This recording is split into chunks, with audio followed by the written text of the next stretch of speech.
السلام علیکم۔ ساون کا مہینہ تھا، پل میں بارش پل میں دھوپ۔ تبھی ایک روز کالج جاتے ہوئے بارش نے آ لیا۔ نپے تلے قدم اٹھاتی کالج جا رہی تھی۔ سڑک پر ایک جگہ نشیب میں پانی جمع تھا۔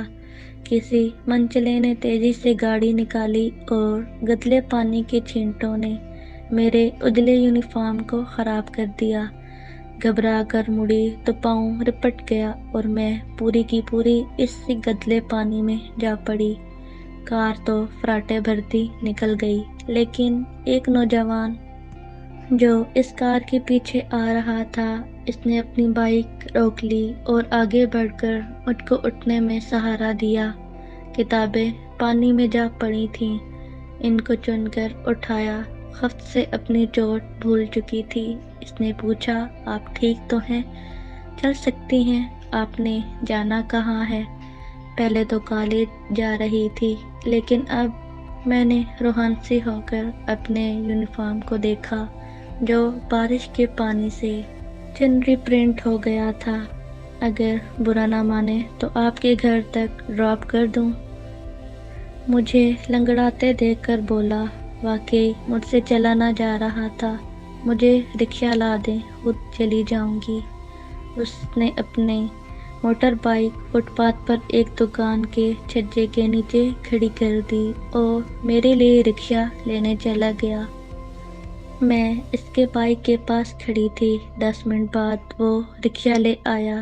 بڑی مشکل سے سوار ہوئی کیونکہ چوٹ درد کر رہی تھی۔ گھر پہنچی تو والدہ نے کہا، خیریت ہے، واپس آ گئی ہو؟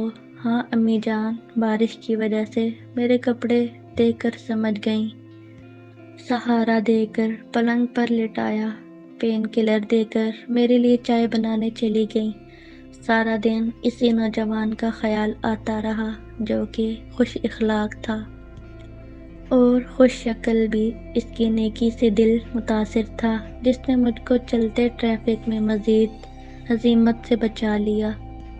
چوٹ لگنے کی وجہ سے 3 روز تک کالج نہ جا سکی۔ تیسرے روز اسی جگہ اس کو کھڑے پایا، جیسے کسی کا انتظار کر رہا ہو۔ میں نے شکریہ کہا تو پوچھا، اس روز گرنے سے آپ کو چوٹ آئی تھی، اب تکلیف تو نہیں ہے؟ 3 روز تک کالج نہیں آئی؟ کیا 3 روز تک آپ میری راہ دیکھتے رہے ہیں؟ ہاں، میں تو پہلے بھی آپ کو دیکھتا رہا ہوں۔ دراصل میرا دفتر بھی آپ کے کالج کے قریب ہے اور ہمارا راستہ بھی ایک ہے۔ اس روز پڑھائی میں جی نہ لگا۔ سوچ اسی نوجوان کے خیال میں اٹکی تھی جس نے میرے ساتھ بھلائی کی تھی۔ دل میں پچھتاوا تھا کہ اس کا نام ہی پوچھ لیتی، کیونکہ وہ اچھا لگا تھا۔ خدا کی کرنی انہی دنوں والد صاحب کا تبادلہ ہو گیا اور ہم کو وہ شہر چھوڑنا پڑا۔ تبادلے کے بعد سامان کی پیکنگ، پھر نئی جگہ، نئے گھر میں شفٹنگ۔ امی پر کام کا ایسا لوڈ پڑا کہ بیمار پڑ گئیں اور میں کالج میں دوبارہ داخلہ نہ لے سکی۔ بیماری تو ایک بہانہ تھی، ان کے اندر شاید پہلے سے ہی کسی مرض نے جڑ پکڑ رکھی تھی۔ جو ہی کام کا بوجھ پڑا، مرض ظاہر ہوا اور رفتہ رفتہ بالآخر وہ ایک روز وہ ہم سے منہ موڑ گئیں۔ ہم پر قیامت ٹوٹ پڑی۔ جینا اور سانس لینا بھی ان کے بنا محال لگنے لگا۔ اب کالج کیسے جا سکتی تھی؟ فوری طور پر گھر سنبھالنا تھا۔ چھوٹے دونوں بہن اور بھائی اسکول جاتے تھے۔ جب کبھی فرصت ملتی اسی نوجوان کا خیال آ جاتا جو بارش والے دن میرے لیے رکشہ لایا تھا۔ دل میں کسک سی ہوتی تھی، سوچتی تھی کہ اے کاش ایک بار پھر ملوں، اس کا نام پوچھ لوں، مگر ہم تو وہ شہر ہی چھوڑ آئے تھے، لہٰذا دوبارہ اس سے مل سکی اور نہ ہی رابطہ ہو پایا، کیونکہ میرے پاس اس کا پتہ نہ تھا۔ امی کی وفات کو 3 برس گزر چکے تھے۔ چھوٹی بہن نے میٹرک کر لیا تو ابو کو میری شادی کی فکر ہو گئی۔ کچھ رشتے آئے بھی تو ان کو پسند نہ آئے۔ ایک روز خالہ لاہور سے پنڈی آئیں۔ انہوں نے ایک رشتہ والد صاحب کو بتایا کہ لڑکا بیرون ملک کام کرتا ہے، لڑکی کا نکاح ٹیلی فون پر قبول ہو تو یہ رشتہ بہت اچھا ہے۔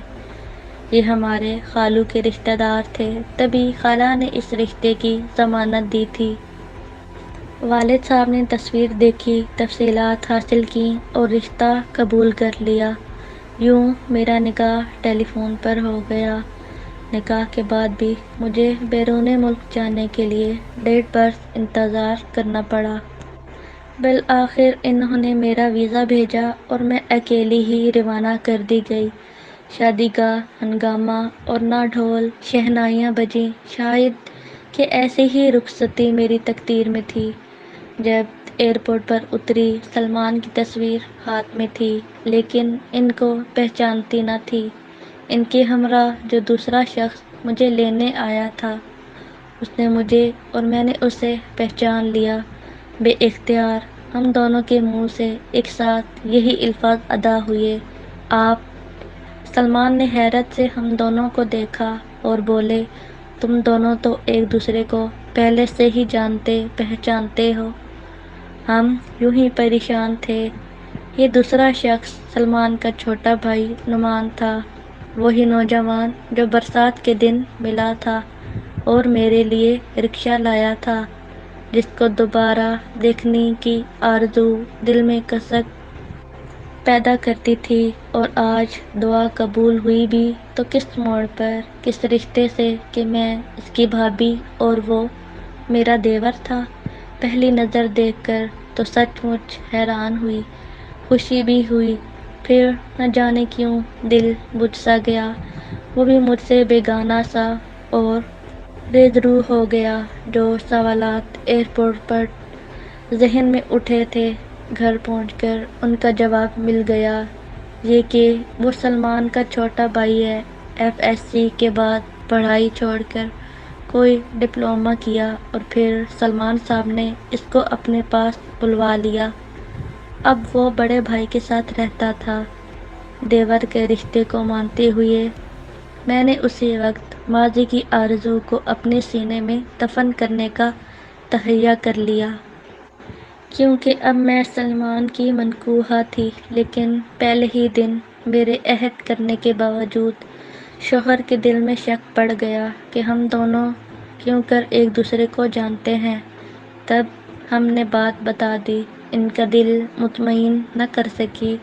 اگرچہ نعمان نے اس روز کے بعد بلا ضرورت کلام ترک کر دیا تھا، مجھ سے کترانے لگا، لیکن میرے سرتاج کے دل کے وسوسے نہ گئے اور وہ چپ چپ سے رہنے لگے۔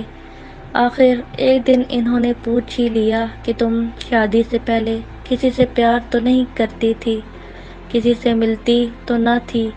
میں نے کہا، ہرگز نہیں۔ سوچا کہ شاید نعمان نے اپنے بھائی کو میرے بارے میں کچھ بتا دیا ہے، تبھی میں نے بھی ان کو مطمئن کرنے کی خاطر بتا دیا کہ ایک روز جبکہ صبح سویرے کالج جانے کو گھر سے چلی تھی، اچانک برسات ہونے لگی اور سڑک پر ایک جگہ نشیب میں کچھ پانی جمع ہو گیا۔ ادھر سے گزرتے ہوئے ایک کار نے ٹکر مارنے کی کوشش کی اور میں گر گئی۔ چوٹ تو معمولی آئی، مگر اس وقت کیچڑ میں گر جانے سے بھیگ گئی۔ ایک نوجوان نے رکشہ لا کر دیا اور میں گھر واپس چلی گئی۔ وہ نوجوان تمہارا بھائی نعمان تھا۔ وہ بولے، اگر ایسی بات تھی تو پہلے ہی روز تم نے مجھے یہ سارا قصہ کیوں نہ سنایا؟ اور بات کو گول مول کر گئی، اس لیے کہ آپ مزید شک نہ کریں۔ بات اس سے زیادہ کچھ نہ تھی۔ کیا تم لوگ دوبارہ کبھی نہ ملے؟ میں نے کہا، نہیں۔ قسم کھاؤ، میرے سر پر ہاتھ رکھ کر قسم کھاؤ۔ تبھی میں ہچکچائی تو انہوں نے اس بات کا اور غلط مطلب لے لیا۔ ان کا دل گھٹ گیا، مگر خاموش ہو گئے، جیسے کسی مصلحت سے کام لے رہے ہوں۔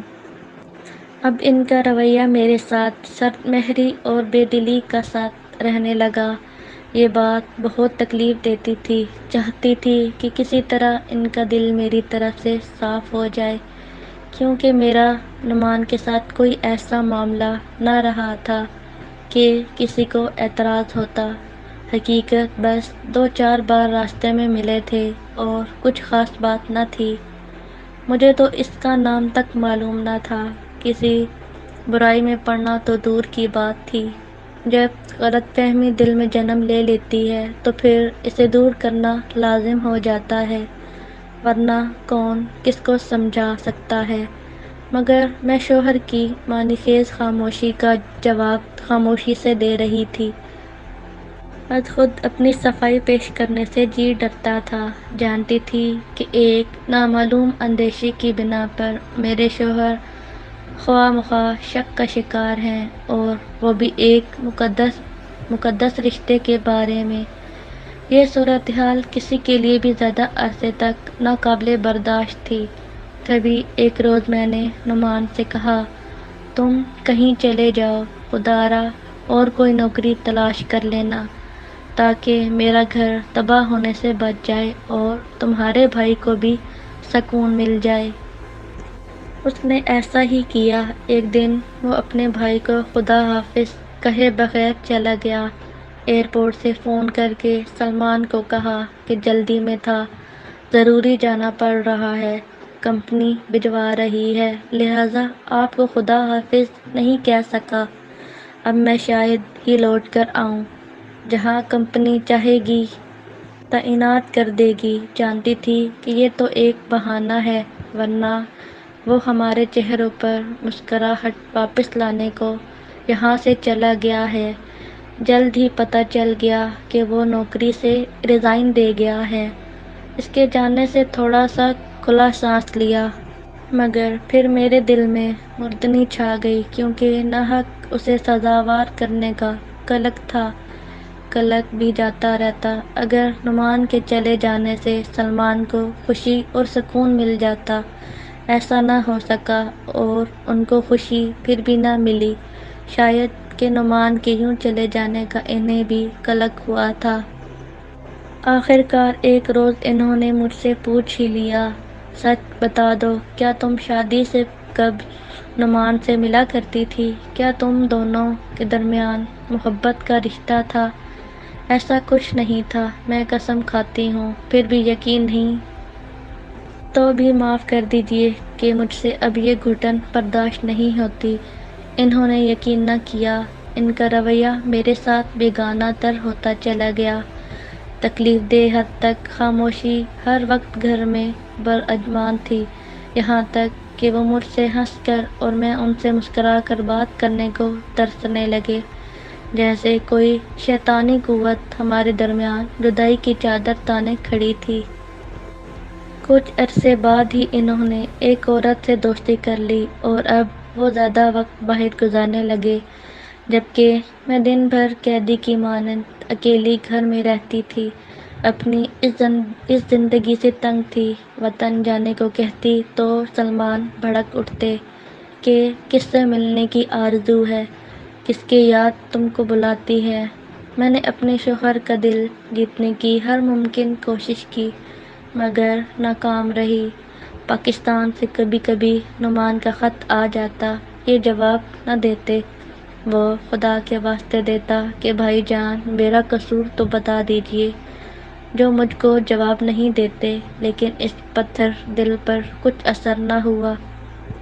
واقعی سلمان ایک پتھر دل انسان تھا، ہماری کوئی بھول نہ تھی، پھر بھی ہم کو ایسی سزا دی کہ جس کو سہنا ہمارے بس کی بات نہ رہی۔ انہوں نے یہ ستم بھی ڈھایا کہ ایک عورت سے دوستی کر لی، اس سے فون پر باتیں کرتے اور ملنے کا وقت مقرر کرتے۔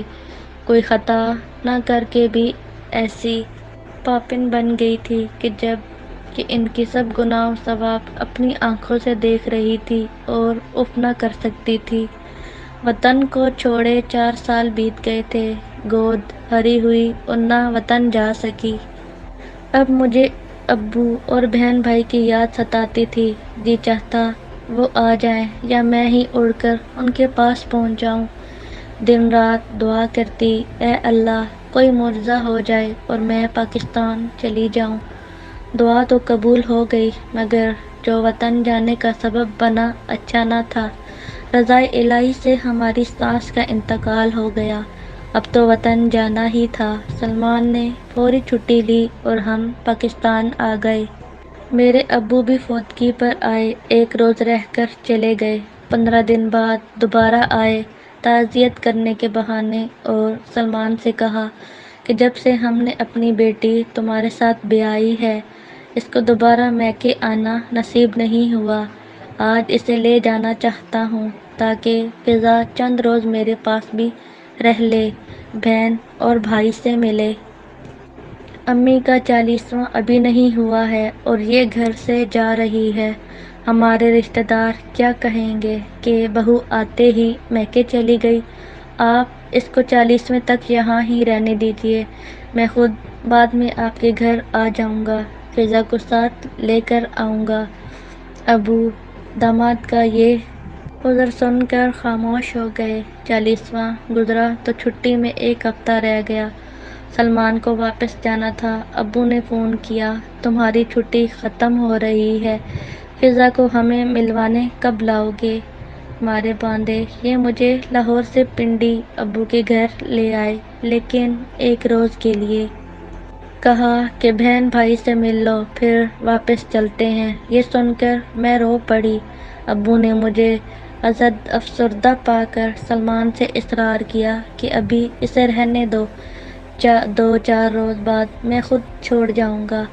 سلمان مجبور سے ہو گئے، ابو کے تیور کڑے دیکھ کر دم نہ مار سکے، لیکن جاتے ہوئے تنہائی میں بولے، دیکھو یہ معاملہ الجھ جائے گا، اگر ابھی تم میرے ساتھ نہ چلی، جان لو کہ میں پھر کبھی تم کو لینے نہیں آؤں گا، اس خیال سے کہ یہ نہ بھی آئے، ابو مجھے سسرال پہنچا دیں گے۔ میں نے کہا جو بھی ہو، ابھی تو میں میکے میں 2-4 دن رہوں گی، بہن اور بھائی سے عرصے کی جدائی ہے، جی بھر کے باتیں بھی نہیں کی۔ سوچ لو اگر معاملہ سنجیدہ ہو گیا تو پھر مت پچھتانا۔ آپ کی بات کا مطلب میں سمجھی نہیں۔ جانتا ہوں میرے بغیر رکنا چاہتی ہو، پاکستان آنے کے لیے تم بے قرار تھی، نہ جانے کس سے ملنے کی آرزو مند ہو۔ انہوں نے نعمان کا نام نہ لیا، مگر میری سمجھ میں پھر بھی نہ آیا کہ جب نعمان اپنی والدہ کی وفات پر بھی اپنے گھر لاہور نہیں آیا تو پھر یہ کس کی بابت شک و شبے کا اظہار کر رہے ہیں۔ سلمان نے ان 5 برسوں میں مجھے اس قدر اذیت دی تھی کہ بے اختیار منہ سے نکلا، جو ہونا ہے ہو جائے، مجھے پرواہ نہیں ہے، اب مزید ذہنی اذیت برداشت نہیں ہوتی۔ یہ الفاظ سنتے ہی خاموشی سے اپنا بیگ اٹھا کر بغیر کسی کو خدا حافظ کہے گھر سے چلے گئے۔ اگلے روز انہوں نے دیار غیر واپسی کے لیے پر تولے اور پھر بغیر ہم کو اطلاع کیے وطن سے روانہ ہو گئے، جیسے کہ مجھ کو چھوڑنے کا بہانہ ڈھونڈ رہے تھے۔ 4 دن بعد میں نے ابو سے کہا، مجھے گھر چھوڑنے چلیے۔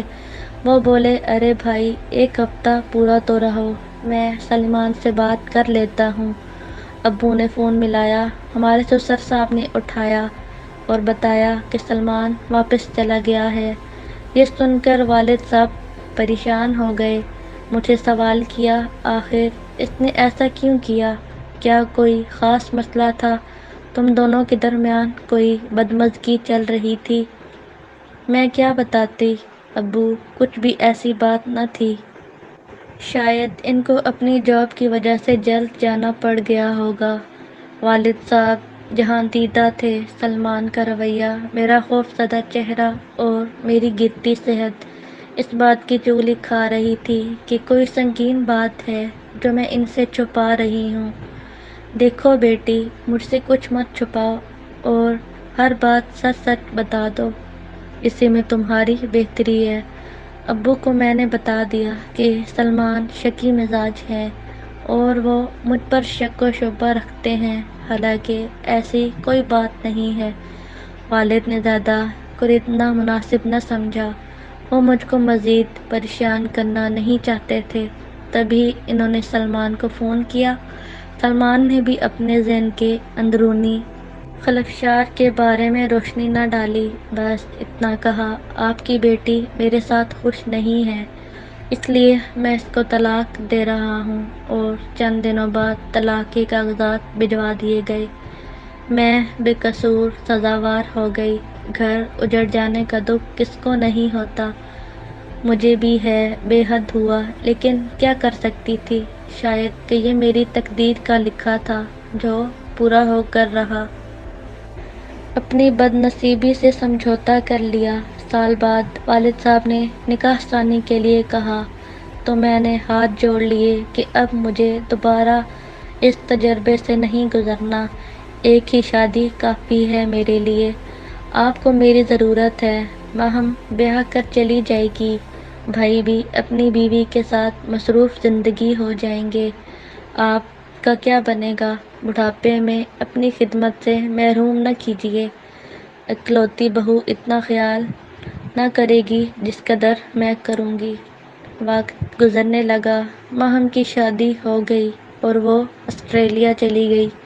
میرا بھائی بھی اب شادی شدہ تھا۔ کچھ عرصے بعد وہ بھی اپنی بیوی کے ہمراہ سعودی عرب چلا گیا۔ گھر میں ابو اور میں رہ گئے۔ ابو بیمار رہنے لگے تھے، ان کو واقعی میری ضرورت تھی، اور میں خوش تھی کہ اللہ نے والد کی آخری عمر میں مجھ کو خدمت کی سعادت نصیب کی ہے۔ والد کا بہت خیال رکھتی تھی اور دیکھ بھال میں کوئی دقیقہ فروگزاشت نہ کرتی۔ ان کو میری بے حد فکر تھی۔ بیٹھے بیٹھے ٹھنڈی آہ بھرتے اور دعا کرتے، اے خالق دو جہاں، میری زندگی میں ہی فضا کو اپنے گھر کی خوشیاں نصیب ہوں۔ ایک روز اچانک ایک بری خبر سنی۔ یہ اطلاع دینے ہمارے سسر اور ساتھ نعمان آئے تھے۔ انہوں نے ابو کو بتایا کہ سلمان کا ایک حادثے میں انتقال ہو گیا ہے، طیارے خیر سے میت آ رہی ہے۔ میں خاص طور پر خود آیا ہوں کیونکہ میری روح دکھ سے بے قرار و بے چین ہے۔ سلمان اللہ کی امانت تھی، اس نے سنبھال لیا، لیکن مجھ کو فضا کی طلاق کا بے حد رنج ہوا تھا، اور آج بھی وہ رنج دل میں موجود ہے۔ اگرچہ طلاق کا فیصلہ سلمان کا اپنا تھا، ہم کو اس نے اس فیصلے میں شامل نہیں کیا، پھر بھی میں بیٹی فضا سے معافی مانگنا چاہتا ہوں۔ اس کو بے قصور طلاق ہو گئی ہے اور مجھے نعمان نے سب کچھ بتا دیا ہے۔ اس واقعے کو 2 سال گزر گئے۔ والد صاحب اب بہت زیادہ بیمار تھے۔ ہمارے سسر کبھی کبھی ابو سے بات کرتے اور خیریت بھی دریافت کرتے رہتے تھے۔ جب علالت کی شدت کا سنا تو ایک روز خود عیادت کو آ گئے۔ والد صاحب ان کو دیکھ کر رو پڑے کہ میں تو دم رخصت ہوں، میرے بعد فضا کا کیا ہوگا؟ سسر صاحب نے ان کا ہاتھ اپنے ہاتھ میں لے کر تسلی دی اور کہا، اگر مجھ پر بھروسہ اور نعمان پر اعتماد کرو تو فضا کا ایک بار پھر ہاتھ مانگتا ہوں۔ سلمان نے غلطی کی اور اب وہ اس دنیا میں بھی نہیں ہے۔ فضا کو بیٹی بنایا تھا، آج بھی میری بیٹی ہے۔ والد صاحب نے ملتجی نگاہوں سے میری جانب دیکھا، جیسے کہتے ہوں، بیٹی مجھ پر رحم کھا کر ہی اس فیصلے کو قبول کر لو کہ یہ تمہارے حق میں اچھا ہے اور میں بھی سکون سے مر سکوں گا۔ سسر صاحب نے بھی مجھ سے استدعا کر دی کہ بیٹی اب تو فیصلہ تمہارے اپنے اختیار میں ہے، یہ تمہارے حق میں بہتر ہے۔ نعمان نے بھی ابھی تک شادی نہیں کی ہے، تم ایک بار پھر ہمارے گھر کی رونق بن سکتی ہو۔ کہا گیا ہے کہ باپ کی دعا قبول ہوتی ہے، اور بیمار کی بھی، اور اس شخص کی بھی جو زندگی کی آخری سانسیں لے رہا ہو۔ اپنے والد کی حالت دیکھتے ہوئے مجھے انکار کی جرأت نہ ہوئی۔ نعمان سر جھکائے بیٹھا تھا، اور پھر میں نے بھی اپنے دونوں بزرگوں کی التجا پر سر جھکا لیا۔ شاید کہ میری شادی نعمان سے لکھی تھی کہ اتنے کٹھن مراحل سے گزر کر بھی میں ان کی شریک حیات بن گئی، اسی گھر میں دوبارہ بہو کی حیثیت سے داخل ہو گئی، جہاں پہلے ایک بار دلہن بن کر گئی تھی۔ میرے نعمان سے نکاح کے چوتھے روز ابا جان کا انتقال ہو گیا۔ ان کے چہرے پر ایسا سکون تھا جیسا ان لوگوں کے چہروں پر ہوتا ہے جن کی دعا زندگی کی آخری سانس لینے سے پہلے قبول ہو جاتی ہے۔